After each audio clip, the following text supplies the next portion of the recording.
Maayos at matiwasay na naisagawa ang 10 araw na voter registration sa lalawigan ng Pangasinan ayon niya sa Commission on Elections. Sa kabila kasi ng inaasahang dagsa ng mga magpaparehistro, naging organisado naman ang daloy ng proseso sa iba't ibang registration centers sa probinsya.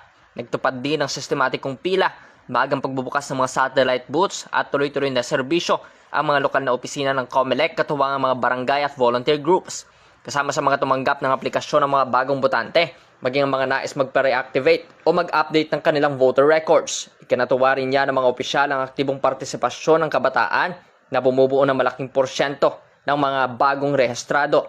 Wala rin namang naiulat na aberya o kaguluhan sa buong panahon ng registration, bagay na iniuugnay ng COMELEC sa maagang paghahanda at pakikipagtulungan ng mga lokal na pamahalaan at iba pang ahensya ng gobyerno.